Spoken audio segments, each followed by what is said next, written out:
Io avevo un soggetto di questo film, di questo racconto, da un bel po' di tempo in un cassetto. Poi per la questione pandemica, diciamo che in quel momento è nata proprio una sorta di disperazione, ma anche una voglia di non soccombere, insomma. Quindi io mi sono messo in testa che qualcosa l'avrei dovuta fare lo stesso. Alla fine tanto dolore, e a circa metà, tre quarti di montaggio ho visto che questo dolore era rappresentato bene. Cioè io ho detto, caspita, questo film proprio mi rappresenta.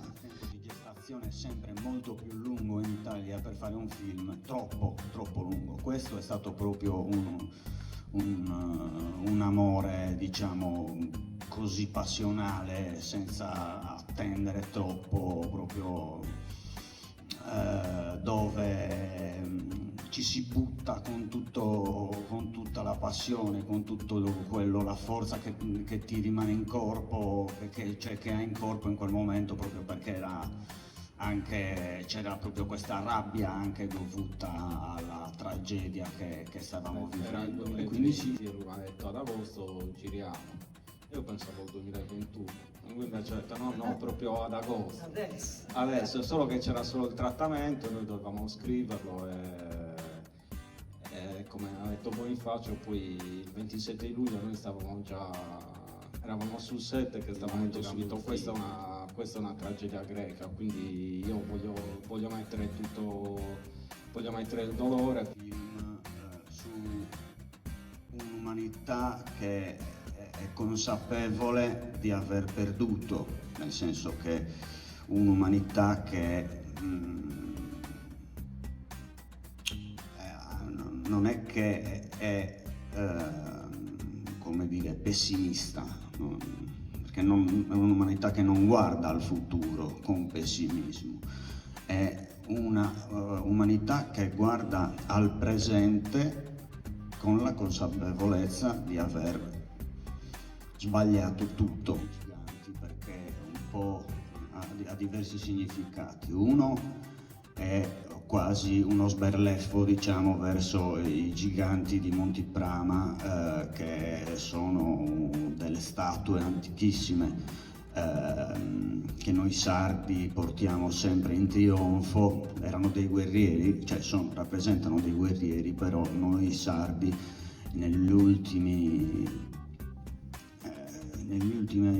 come si dice, cioè, negli ultimi secoli non siamo stati dei guerrieri, anzi praticamente non lo siamo stati per niente, quindi vantarsi che una volta eravamo guerrieri, però una volta va, cioè adesso svegliati un attimino. E questo giornalista ha fatto la critica che questo film era misogino, e io lì, anzi, cioè, ho detto, no, lì mi sono proprio arrabbiato, perché anzi questo film proprio, cioè la figura femminile è centrale, ma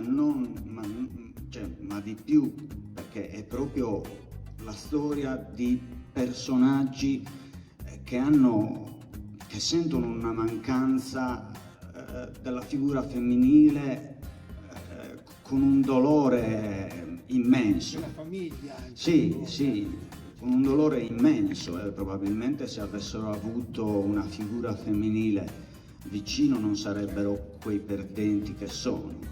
E quindi lì, quando mi sono sentito dire queste parole, cioè, ho pensato, cioè, è un film dedicato proprio a una figura femminile, che adesso, vabbè, sono fatti anche miei, cioè, però nel senso, quindi è un film proprio dove la donna è centrale, centralissima.